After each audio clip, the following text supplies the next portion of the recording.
Welcome, and in this video I'm going to show you how you can fix GTA 5 Rage plugin hook crash in 2025. So first of all, locate your folder of GTA 5. Click on I have in Epic Games folder. You can see on the Steam. I will show you how to see on the Steam. So for example, I will choose Assetto Corsa because I have GTA but I don't have installed on the Steam. So go to the right click it, go to the properties, go to the installed files and browse. Click on this one.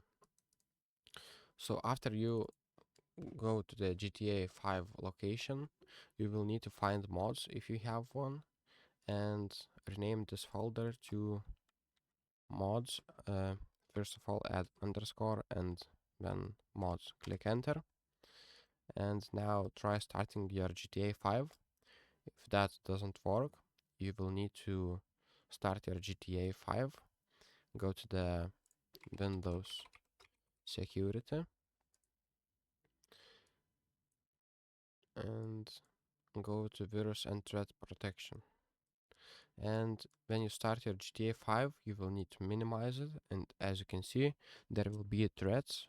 You will allow that threat and everything will be good because your now Windows Security blocks GTA 5 Rage plugin. So it is pretty simple and straightforward. Also, if that doesn't work, you can try verifying game files.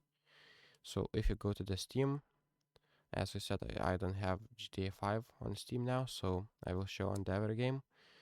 Go to the Assetto GTA 5, right click it, properties, installed files, and click on the verify integrity of game files.